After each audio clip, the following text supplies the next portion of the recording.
नमस्कार। मैं आचार्य doctor Dilip Kumar, PhD gold medalist, Navyug Jyotish Shikshan संस्थान की पाठशाला में आपका स्वागत करता हूं। मैंने अपनी पिछली वीडियो में आपको संतान प्राप्ति के योग बताए थे, लेकिन कई बार विवाह के बाद कई वर्ष बीत जाने के बाद भी संतान की प्राप्ति नहीं होती है। आज आपको संतान प्राप्ति में होने वाली बाधाएं या देरी से संतान प्राप्ति के योग कौन कौन से होते हैं बताते हैं। कुंडली के पंचम भाव को संतान भाव कहते हैं।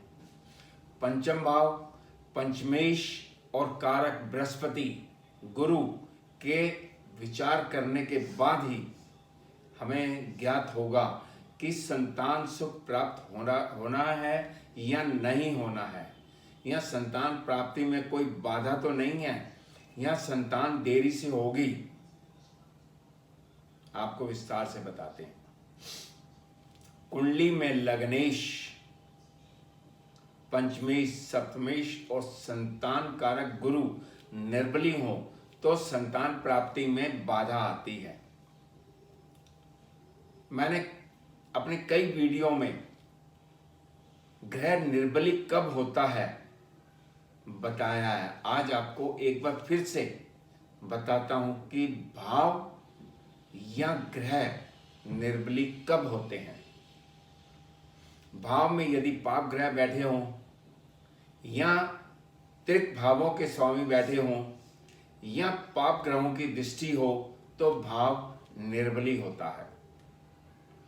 भाव का स्वामी भावेश यदि पाप ग्रहों से युक्त हो या दृष्ट हो या भावेश नीच हो या अस्त हो या भावेश की डिग्री 6 डिग्री से कम हो या 24 डिग्री से अधिक हो तो भावेश निर्बली होता है। यदि 5th हाउस में सिंह राशि हो और 5th हाउस में शनि या मंगल हो और 5th लॉर्ड 5वें भाव का स्वामी पंचमेश अष्टम भाव में बैठा हो तो यह संतान बाधा योग है। यदि कुंडली में 5th हाउस से 8वां भाव और 12वां भाव दोनों में पाप ग्रह हो तो भी संतान बाधा होती है। लग्नेश और बुध की युति 4th हाउस, 7th हाउस या 10th हाउस में हो तो भी संतान बाधा होती है। लगन में मंगल, 5th हाउस में सूर्य और 8th हाउस में शनि हो तो भी संतान बाधा योग होता है। लग्नेश मंगल की किसी राशि में हो और 5th लॉर्ड पंचमेश 6th हाउस में हो तो भी संतान बाधा होती है। पंचमेश त्रिक भावों में हो और लग्नेश किसी पापी ग्रह के साथ हो तो भी संतान बाधा होती है। 4th हाउस में पापी ग्रह हो और 5th हाउस में गुरु और केतु की युति हो और 11th हाउस में राहु हो तो भी संतान बाधा होती है। 5th हाउस में राहु मंगल युक्त या मंगल से दृष्ट हो तो भी संतान बाधा होती है। 5th हाउस में शनि और चंद्रमा की युति हो और पंचमेश राहु युक्त हो तो भी संतान बाधा होती है। लग्नेश मंगल युक्त हो, संतान कारक ग्रह गुरु राहु युक्त हो तो भी संतान बाधा होती है। लग्नेश मंगल युक्त हो और उस पर पाप ग्रहों का प्रभाव हो तो भी संतान बाधा होती है।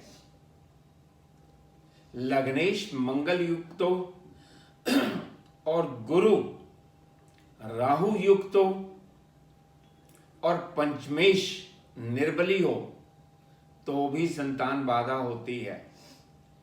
पंचमेश और अष्टमेश का राशि परिवर्तन हो, लग्नेश व चंद्रमा दोनों त्रिक भावों में हो तो भी संतान बाधा होती है। पंचमेश और षष्ठेश सिक्स्थ लॉर्ड का, फिफ्थ लॉर्ड और सिक्स्थ लॉर्ड दोनों का राशि परिवर्तन हो और किसी शुभ ग्रह का प्रभाव ना हो तो भी संतान बाधा होती है। फिफ्थ लॉर्ड का 12th लॉर्ड के साथ 12वें भाव के स्वामी के साथ राशि परिवर्तन हो और किसी शुभ ग्रह का प्रभाव ना हो तो भी संतान बाधा होती है। पंचम भाव में राहु और शनि दोनों का प्रभाव हो तो भी संतान बाधा होती है। शुक्र वीर्य का कारक है। यदि पुरुष की कुंडली में शनि, राहु और बुध युक्त हो और पंचमेश और सप्तम भाव में पाप ग्रह बैठे हों तो वीर्य दोष के कारण संतान नहीं होती है। फिफ्थ हाउस में गुरु हो और पापी ग्रहों का प्रभाव हो तो भी संतान बाधा होती है, क्योंकि पंचम भाव संतान का भाव है और संतान कारक गुरु दोनों पर पापी ग्रहों का प्रभाव यानी कि संतान बाधा होगी। पंचमेश और गुरु दोनों की युति 12th हाउस में हो और पंचम भाव में मंगल हो और मंगल के साथ अष्टमेश की युति हो तो भी संतान बाधा होती है। कई बारी कुंडली में संतान प्राप्ति का योग होता है, लेकिन संतान होने में बहुत देरी होती है। अब आपको संतान देरी के विलंब के योग बताता हूं। यदि लग्नेश त्रिक भावों में हो और पाप प्रभाव में हो या लग्नेश अस्त हो तो संतान प्राप्ति में विलंब होता है। यदि पंचमेश त्रिक भावों में हो और पाप प्रभाव में हो या पंचमेश अस्त हो तो भी संतान प्राप्ति में विलंब होता है। संतान कारक ग्रह गुरु त्रिक भावों में हो और उस पर पाप ग्रहों का प्रभाव भी हो या गुरु अस्त हो तो भी संतान प्राप्ति में विलंब होता है। सप्तम भाव विवाह का भाव और सप्तमेश दोनों निर्बली हों तो भी संतान प्राप्ति में विलंब होता है।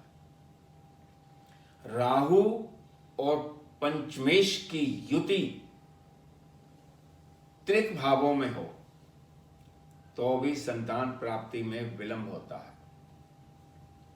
पंचम भाव में राहु, सूर्य और मंगल बैठे हों तो भी संतान में प्राप्ति में विलंब होता है। शनि पंचम भाव में, लग्नेश और पंचमेश दोनों त्रिक भाव में बैठे हों तो भी संतान प्राप्ति में विलंब होता है।